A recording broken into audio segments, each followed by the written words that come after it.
The email arrived without a subject line. Just an address he didn't recognize and a simple message inside. Congratulations on your acceptance. Your employment begins tonight. Report to 415 Blackwell Tower at 11 p.m. Do not be late.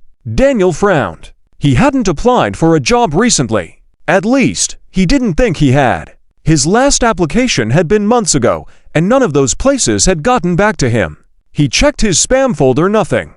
There was no company name, no signature, just an address and an order. Most people would ignore something like this. He should have. But rent was due in a week, and his bank account was gasping for air. If this was some scam, he could walk away. But if it was real, by 10:45 p.m., Daniel was standing in front of a massive glass skyscraper. Blackwell Tower was one of those places he had passed 100 times without noticing.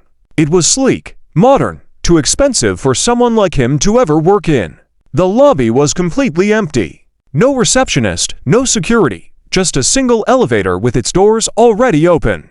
Inside, there were no buttons, only a small screen that read "Proceed." The moment he stepped in, the doors slid shut. The elevator moved smoothly, soundlessly, and when it stopped, it revealed a hallway lined with doors. Each door was marked with a number and nothing else. No labels, no names. At the very end, one door stood open. A single desk sat inside, facing a wall of security monitors. A man in a black suit stood waiting.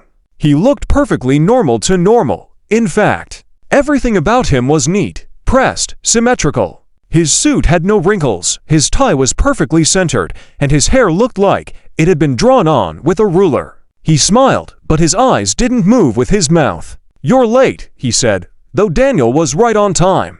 Before he could explain, the man handed him a key card. "You will sit. You will watch the monitors. You will log any unusual activity." Daniel hesitated. Unusual how? The man smiled wider, but didn't answer. He simply stepped past Daniel and disappeared down the hall. Alone, Daniel turned to the monitors. There were 12 in total, showing different rooms. Most were empty offices, some had cubicles, and one looked like a break room with a vending machine. Nothing seemed strange. Then he saw the 12th screen. A dimly lit conference room. A long, glass table surrounded by chairs. And a single figure standing at the far end, motionless. Daniel leaned closer. The figure didn't move. The image was grainy, the camera quality too poor to make out details. But he could tell it was a man. Tall. Wearing what looked like a suit. Maybe it was just a mannequin. Some office prank. He looked away, checking the other screens again. Then back to the 12th. The figure had moved. It was now standing at the opposite end of the table. Closer. Daniel stared. He hadn't seen it move, but it had moved. He swallowed, trying to shake the unease creeping up his spine. This was stupid. It was probably some security measure. A test. Maybe. The clock on the desk read 11:15. Just 6 more hours. For the next 30 minutes.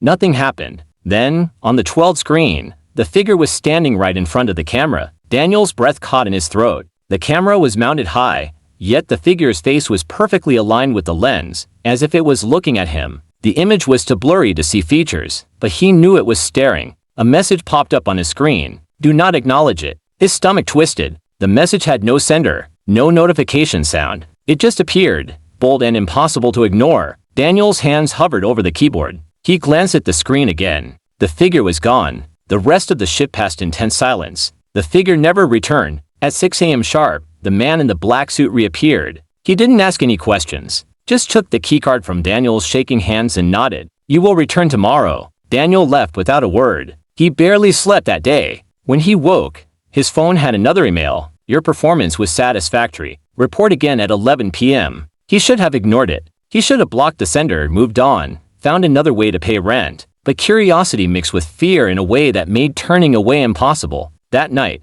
he returned. The elevator took him to the same hallway, the same room, the same desk. The monitors flickered on. The 12th screen showed an empty conference room. Daniel exhaled. Maybe last night had been some bizarre initiation, a hazing ritual. Maybe the figure was there, closer than before. Daniel's pulse hammered in his ears. A new message popped up. "Do not acknowledge it." His hands clenched into fists. The figure on the screen didn't move, didn't waver. Daniel turned away. A shadow flickered in the reflection of the monitor. Something was behind him. He didn't turn. He didn't move. The clock ticked on, the longest hours of his life. At 6 a.m., the man in the black suit appeared. Your performance was satisfactory. Daniel finally spoke. What is this place? The man smiled. You will return tomorrow. Daniel hesitated. His throat was dry. And if I don't, the man's smile didn't falter, but his head tilted slightly, like a machine processing a difficult request. You will return tomorrow. Daniel left. Outside, the city felt different. The streets were empty.